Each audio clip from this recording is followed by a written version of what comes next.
Ladies and gentlemen, they will never stop. They have no intention of stopping. They're going to continue to torment President Trump. And that's it. They don't care that the Mueller report, that William Barr and Robert Mueller, they don't care that the Mueller report actually exonerated Trump. There was no evidence of collusion with a hostile foreign nation. There was no evidence because the Steele dossier was purchased by Clinton and CrowdStrike was outsourced by Democrats. And once Lindsey Graham and William Barr and Trump get to the bottom of why they utilized opposition research to begin a United States government probe, once they get to the bottom of all of that, not going to be very good for people like James Comey, who are constantly hiking. I have no clue what it is with Comey and Clinton. Clinton's drunk in the woods. Comey's tweeting from the woods and from bluffs atop, cliffs overlooking the ocean with this nonsensical, these philosophical quotes. Anyway, they're trying to get Trump on obstruction. They can't get Trump on obstruction of justice. Not only did the Mueller report say there's not enough evidence to get Trump on obstruction, but firing Comey is within his right. He had every right to fire James Comey. He had every single right to fire James Comey. James Comey was insubordinate numerous times, according to Michael Horowitz of the IG report. Michael Horowitz of the Department of Justice stated that James Comey was insubordinate. He did not fulfill his obligations. This is like the IG report the IG went after Andrew McCabe, stated that he lied 3 times under oath, which he did, with intent to lie. This is regarding the leaking of information that he said James Comey allowed him to leak. It's all convoluted. But they will never stop. For 2 years, we can go on here. For 2 years, analysis with Mueller report in, nothing's over, but for Trump, everything has changed. USA Today, Democrats have questions on Mueller's obstruction of justice findings. They are going now at the most absurd, weakest claim that Trump obstructed justice into a probe where there's no evidence that he colluded with anyone.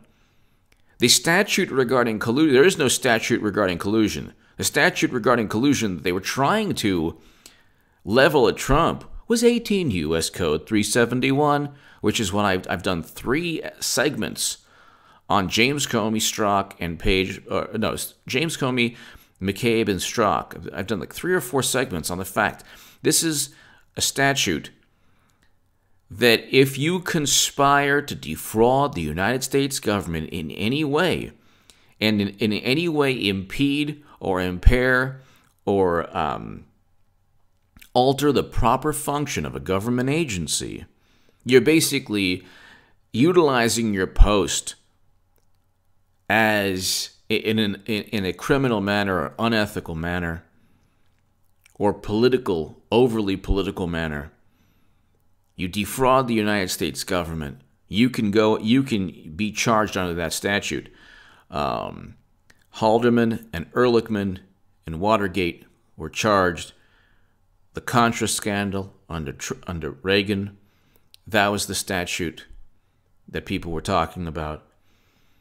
They wanted to use that statute against President Trump. So there is no collusion statute, but they said, well, if there was a conspiracy to defraud the United States, if he worked with other people to buy the Facebook ads, that the Buff Bernie Facebook ads. Does my glistening body turn you on? It's because of my arousal, because of the Buff Bernie coloring book Facebook ads that voters in Wisconsin decided not to vote for poor Hillary. By the way, what kind of guy gets cheated, doesn't say anything about it, and then furthers the same Russian interference narrative that was used against him. Even Democrats were like, he honeymooned in Russia. Oh my God. And then Bernie Sanders, of course, instead of fighting the 1%, one Clinton campaign at a time, instead of saying, hey, you know what, you cheated me, you defrauded $200 million from my voters, I'm going to defend my voters. No. He helped foment and spew and spread the Russian hacking myth along with Beto O'Rourke. But anyway, they're going after obstruction because they have nothing else. There is no Trump Russia. It was a bunch of nonsense. Democrats zero in on obstruction. Democrats seize on Mueller obstruction of justice conclusion. Well, that's also, you're going to hear people say, this is just like Clinton's emails. No. One was a cover-up. This was the end of a setup. Big difference. Okay, cover-up here. The end of a fabricated hoax. A bogus probe here. Very different. Clinton had top secret and special access program intelligence on servers outside of the United States government that even President Obama apparently didn't know of. Yeah, right. You talk about fake news. He knew. He's lying. He knew that his Secretary of State was using private servers outside of the U.S. government. Why? Because he emailed her using a pseudonym. And he received emails from her. And the emails didn't say state.gov, so all you had to do was look up, and oh, by the way, there's clintonemail.com. Wow. You had consent agreements, if you could believe this, where the FBI and Peter Strzok and others signed documents stating they wouldn't be able to look at Clinton Foundation emails. Hello, that's exactly why you use a private server outside the United States government, and you're known to have pay-to-play quid pro quo schemes. 85 donors giving $156 million, $10 billion stolen from the people of Haiti. Where did that money go? It was that they raised the money. Where did it go? I interviewed Daddy Cherry, a Haitian-born journalist, amazing journalist, and she explains in the interview in the Huffington Post. But Boeing, UBS, Uranium One, cash flow to Clinton Foundation amid Russian uranium deal, and you have William D. Campbell, a lobbyist, or an FBI informant, who stated that Russian lobbyists were bragging about their influence over Obama and Clinton. But now they're trying to go after Trump still, trying to say that he obstructed justice by doing what was within his constitutional right to do. Firing Comey, whatever they say, tweeting, dyeing his hair too orangey, is too much orange, that's obstruction, what can we do? So no impeachment in view, but Democrats push on with investigations. You keep doing that, and it's going to just give him even more incentive, which he already has, to declassify everything he needs to declassify to eventually indict Hillary Clinton, but also initially to indict Andrew McCabe, Strzok, Comey under U.S. Code 371, the statute that relates to people who conspire against the United States government. You're working against the United States government if you cover up crimes from Hillary Clinton and fabricate crimes against her political opponent. So,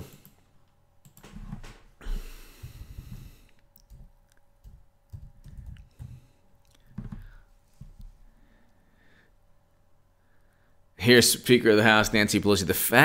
The fact that Special Counsel Mueller's report does not exonerate the president on a charge as serious as obstruction of justice demonstrates how urgent it is. First of all, it does exonerate Trump. It simply says that there's not enough evidence to obstruct, And there you go.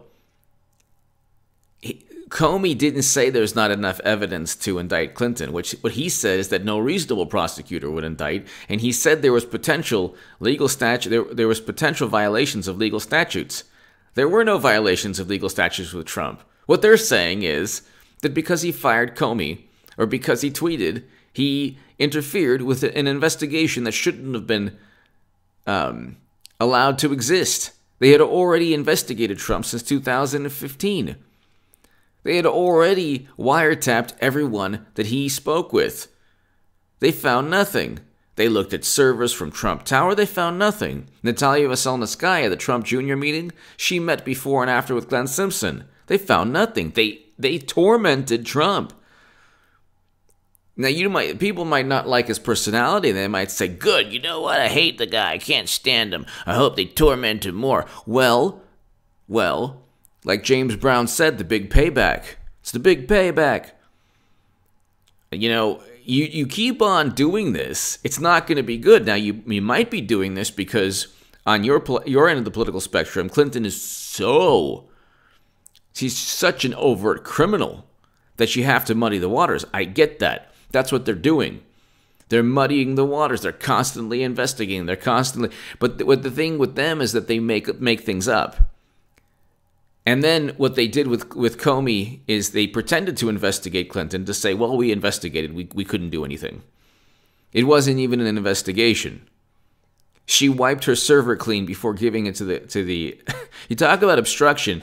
Clinton deleted 33,000 emails without government oversight, where her attorneys decided what was classified and what wasn't. It's the whole thing's absurd. Check out one of my segments the other day that went viral. They shipped a laptop of her emails prior to a retroactive classification and prior to the intelligence community saying she had 22 top secret and special access program intelligence. So she shipped a laptop in the mail.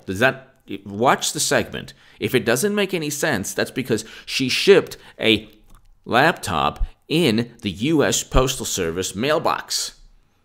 Just right in the mailbox. And the FBI is like, well, we couldn't see anything peculiar about that. I mean, you know, we just couldn't see anything peculiar about that. Then you have, of course, Peter Strzok saying, we'll stop Trump. Then you have Andrew McCabe, who was the deputy FBI director and then eventually became the interim FBI director, whose wife was given, close to $800,000 from Terry McAuliffe, the Virginia governor who was Clinton's money man for the Clinton Foundation. I mean, you have all these conflicts of interest. You have FBI agents who hated Trump if the tables were turned. See, that's also the thing. Trump can't any longer worry about what the media thinks or what Democrats think. That's it. Even the Washington Post is kind of like, gosh, you know, like the Washington Post, there's an article where they've given up on it. They're like, yeah, this helps Trump. This really, when the Washington Post, for Democrats, the Mueller report turns their politics upside down. And this is actually Dan Balls. His name is Dan Baltz. Sorry. When the Washington Post is publishing an article saying, yep, you know, he won. That's pretty good. That's pretty good. Now they're going after Trump on a process crime that they didn't go after Clinton. Clinton, the definition of obstruction of justice is what she did. She even deleted emails that were subpoenaed by Congress. I mean, you're talking about, and you're also talking about, look, she'll get indicted eventually. Not because justice wins out, because there's such an overt criminal. It doesn't, you know, the only reason Clinton hasn't been indicted is because she had people like James Comey, Andrew McCabe, Peter Strzok, Clapper and Brennan. They'll get away with it. President Obama, he'll get away with what he did, which was we had a peaceful transition of power from Washington up until Obama. And what President Obama did is, oh, you know what? I'll utilize my intelligence agencies and say that the incoming candidate, my Secretary of State's political rival, my political party's rival, Trump, will say that he colluded with Russia. And we'll have people like James Comey and Clapper and Brennan. And, by the way, McCain, when they're like, oh my God, he said bad things about McCain. You should see what Democrats were saying about McCain. Go look it up in 2008. They were vile. You should see what all these liberal blogs and liberal pundits were saying about John McCain. And now they pretend Trump is like, oh my God, Trump is so, he's classless. Well, he's actually being a lot nicer than how liberals treated John McCain. Republicans, at this moment in time, the Republican Party, well, I should say President Trump at this moment in time in history is on the side of, when you look at everything, justice, when you look at everything, within the context of trying to plunge this country into a Cold War and other issues, there's good versus evil. Trump is on the side of good. You can pretty much find out who's on the side of evil. If you're plunging the country into a Cold War, a new one, because you lost the election, and you fabricated an investigation, and then you tell Trump, oh my God, you had the audacity to obstruct our fabricated investigation, and you don't accept defeat ever, like they're still investigating Trump. They're still going after Trump. Now, he's won a tremendous political victory. I could have been wrong when I said that he should have fired Mueller. Maybe, it worked out for the best. I could have been wrong. I think I was wrong when I was saying he should have fired Mueller. It would have worked out either way. It's just a matter of what he declassifies. Trump is very, very much playing a game, probably the long game here. James Comey also knows what he can declassify. James Comey also knows he's under criminal investigation eventually. He'll be under criminal investigation. Formal criminal investigation. What he did was criminal. 3 statutes: perjury, Espionage Act, and conspiring with other FBI agents against the government. This was not lawful. There was nothing lawful about this aside from the fact that it happened. People say, well, it was lawful because, it's just like when they say, the warrants were reviewed by 3 judges. So what? 3 judges were duped. Who cares? Rod Rosenstein signed warrants on Carter Page. He didn't even see the applications. Or was it Page? Yeah. So they're going after Trump now. And they'll never accept defeat. And what needs to happen is Clinton to run again. Clinton's running again. And it's going to be amazing, ladies and gentlemen. Trump will win again, but she'll take the Democratic Party down into the depths of despair. The party will almost cease to exist after she loses again, and she will eventually get indicted, either before or after the election. Give me your thoughts below. Hit subscribe right now to this channel. Check out HA2A. Hit subscribe to HA2A. And check out my writing in The Federalist, The Daily Caller, The Jerusalem Post below. My Patreon link is below in the pinned comment if you want to support my voice long term. Thank you.